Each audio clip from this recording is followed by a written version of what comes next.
talk about where to start today. And I think too many people get bogged up with so many ideas. There's so many ideas that we could potentially go to. There's a new dating app. Dating apps are really hot right now. Let's do a dating app.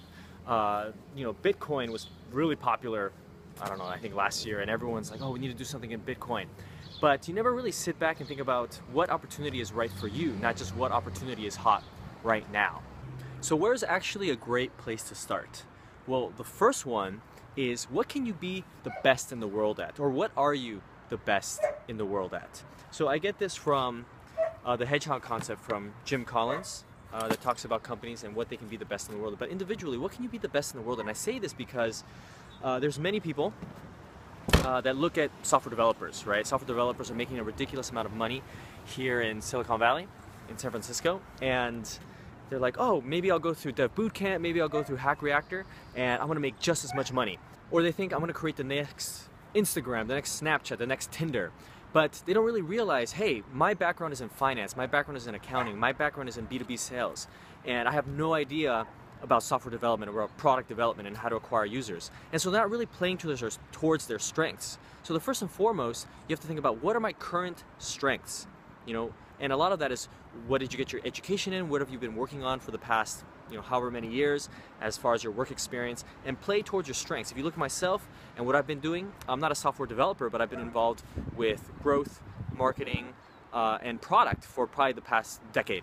And that's where I like to play with my strengths. So that's number one, play towards your strengths. What can you be the best in the world at? Let's go ahead and let's go to Planet Granite and do some rock climbing.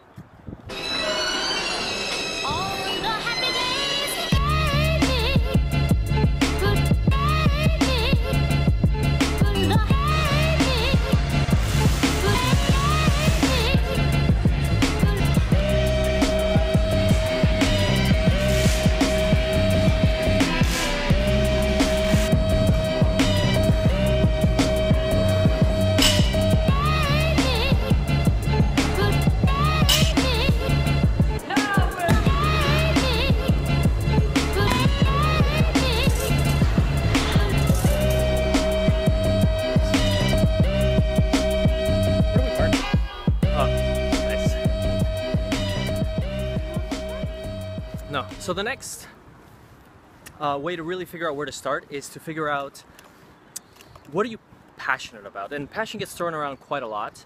I'm really passionate about rock climbing, right? I love it. It's my hobby. But it's not something I'm going to be the best in the world at, and it's on the next point, it's not something that I can make money with. So when you think about what you really love to do, think about ways that you can incorporate that into your business. So for example, if you really love basketball, all right, you love basketball, then you can take a clear example from one of my good friends, Joseph Yee, who now works for Gaga Sports Entertainment. So he's never going to be a professional basketball player, no matter how hard he tries, but he's working with the Lakers, he's working with the Clippers, he's really incorporating what he loves, which is basketball, into his business. Another example, Alex Tornegra, who's the founder and CEO of Bunny Inc., he's not incredibly passionate about voice acting, right? But he is passionate about technology, innovation, and disrupting. And his wife and the co-founder, Tanya Zapata, is a voice actor.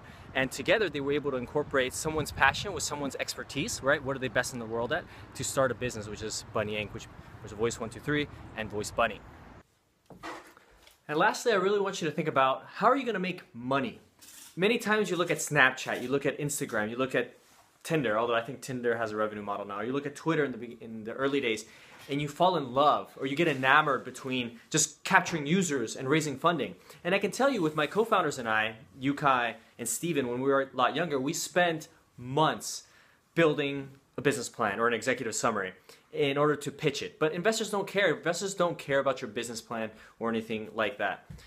You know, you know what they care about? They care about traction. Okay, and if you are just looking to get traction, go ahead. And overall, this revolves around, if you're not an engineer, if you're not a product person, and you're looking to build a tech company, you need to be able to provide value somehow. What kind of value can you bring? Well, if you're a B2B company, then maybe you can be involved with customer acquisition, with sales, with bringing in the revenue. That's a big part of where I provided value in the past. But if you're doing a consumer-facing app, you have to be product, you have to be an engineer, you have to be a designer. Focus on what you're the best in the world at, right? If you're a developer of your product, yeah, go ahead, build the next Snapchat. But if you're not an engineer, you gotta focus on what your skills are. Find what you're passionate about, but really find what you can make money with as well, or else you're just doing a hobby, right? I love rock climbing, but I'm not making money with it right now, so I'm not gonna start a business with it. Eventually I could, but right now I'm not. And then really figure out how you're gonna make money. And lastly, look at your network. Who is your network comprised of? Because then you don't have to make new contacts, build a new network. You can sell your product or sell your service to the people that you already know. This is super valuable. This is super valuable because you're gonna be saving a lot of time, a lot of energy, and you can get the traction faster. So if you're building a product, if you're building a service, look towards your network, understand who they are, understand their pains. Maybe you compile a whole list, you get your entire LinkedIn database, you export it, you put it on MailChimp, and then you send them a SurveyMonkey, right? And you send them something that tries to figure out what are their pains and what are the current solutions to solve those pains. But really think about it in terms of what you're the best in the world at, what you love to do, and how you can make money. And then go after your network and build them something that they'll buy and then they'll sell. So that's it for episode 2. I'd like to issue you a challenge. Something that you should really do to challenge yourself is to see if you can make $500, see if you can make $1,000 per month. Because something that I think many of us business people who have a background in accounting or banking or consulting, we're kind of useless in a sense. Now let me explain. Useless is we can't create anything, right? It's like you highly depend on a company to employ you and to give you work so that you can provide something of value. But you haven't, going through and studying whatever it is in finance or accounting, you haven't really been taught, or you can't really create anything, whether it's create writing, whether it's create a design, whether it's create a product. And I highly encourage you to find something that you create something, whether it's to create an online PDF that people can utilize to learn how to do X or Y. Create something that people will buy. That in itself is a humongous validation to yourself that you can create something that people will buy, and it's a great way for you to learn how to sell something, how to drive traffic, how to convert, how to A/B test and make sure that people are buying, how to have the right messaging so that people will buy. So all of that, try to create something and then try to sell it. $500 to $1,000 a month is your goal. All right, that's episode 2. Thank you very much. We're gonna go do some laundry, and thank you for watching. Say bye, Kim.